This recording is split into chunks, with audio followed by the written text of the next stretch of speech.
Hi friends, welcome back to Potti kitchen. ఈరోజు మన కిచెన్లో మనం రెగ్యులర్గా వాడుతూ ఉంటాం కదా పాలు, అప్పుడప్పుడు విరిగిపోతూ ఉంటాయండి. దాన్ని పడేస్తూ ఉంటారు.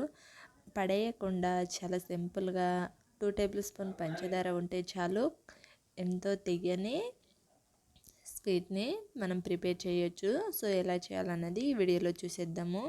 నేనైతే 1/2 లీటర్ పాలను తెచ్చి వేడి చేశానండి.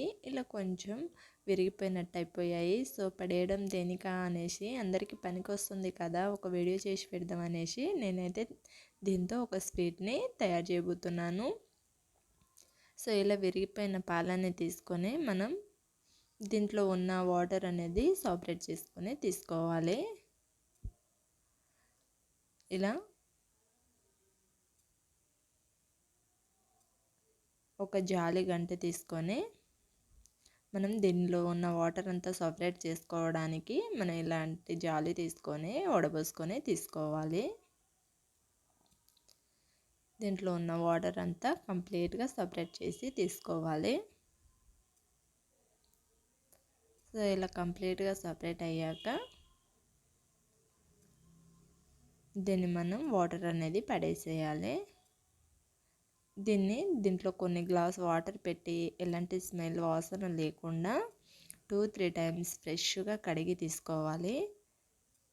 ఇలా ఫ్రీగా వచ్చేంత వరకు వాటర్ అనేది పోసుకుంటూ కడుక్కుంటే మనకి ఫ్రెష్గా ఉంటుంది.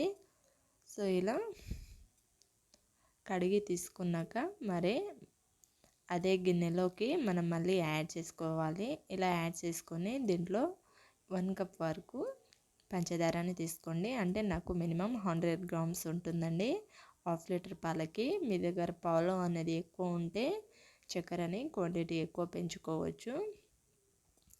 సో ఇలా కలుపుకుంటూ చక్కెర అనేది పూర్తిగా కరిగిపోయేంత వరకు కలుపుకొని తీసుకోవాలి. చక్కెర కరిగిపోయి మనకి పాలకి, విరిగిపోయిన పాలకి అంత పట్టేటట్టుగా 2-3 టైమ్స్ చూడండి. మనకి చక్కెర కరిగిపోతే ఇలా వస్తుంది, జ్యూసీగా వస్తుంది. ఈ చక్కెర వాటర్ అంతా దగ్గర పడేంత వరకు కలుపుకుంటూ తీసుకోవాలి.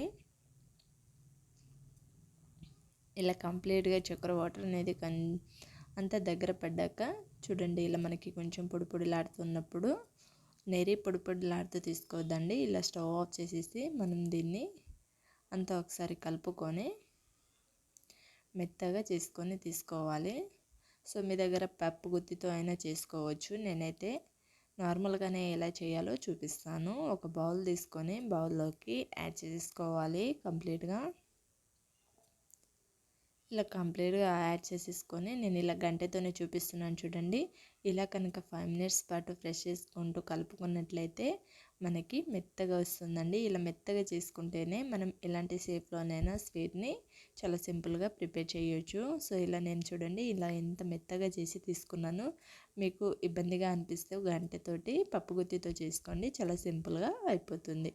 సో దీన్ని ఇలా చేతికి కొంచెం వాటర్ అనేది అప్లై చేసుకుంటూ దీంట్లో నుంచి కొంచెం పాల ముద్దను తీసుకొని చేతితో మనకి కావాల్సిన షేప్లో స్వీట్ని చేసేసుకోవడమే. చాలా ఈజీగా, చాలా సింపుల్గా రెడీ అయిపోతుంది. దీన్ని ఒక ప్లేట్ తీసుకొని ఇలా సర్వ్ అవుట్ చేసుకొని, మనకి ఎప్పుడైనా సరే పాలు విరిగిపోయినప్పుడైనా సరే, ఇంట్లో ఏదైనా తినాలనిపించినప్పుడైనా సరే ఇలా చేసుకొని తినండి. టేస్ట్ అనేది చాలా బాగుంటుంది. చాలా సింపుల్గా పాలు అనేది వేస్ట్ కాకుండా మనం దీన్ని ప్రిపేర్ చేయొచ్చు. సో ప్రిపేర్ చేసిన పాలు అనేది వేస్ట్ చేయకుండా ఎలా ప్రిపేర్ చేయాలో చూసేసాం కదా ఫ్రెండ్స్. ఈ రెసిపీని మీరు చూసి డెఫినెట్గా ట్రై చేస్తే ఎలా వచ్చిందో కామెంట్ చేసి షేర్ చేయండి. ఇలాంటి మరిన్ని రెసిపీస్ కోసం మన పొట్టి కిచెన్ ఛానల్ని సబ్స్క్రైబ్ చేసుకోండి. Thank you for watching.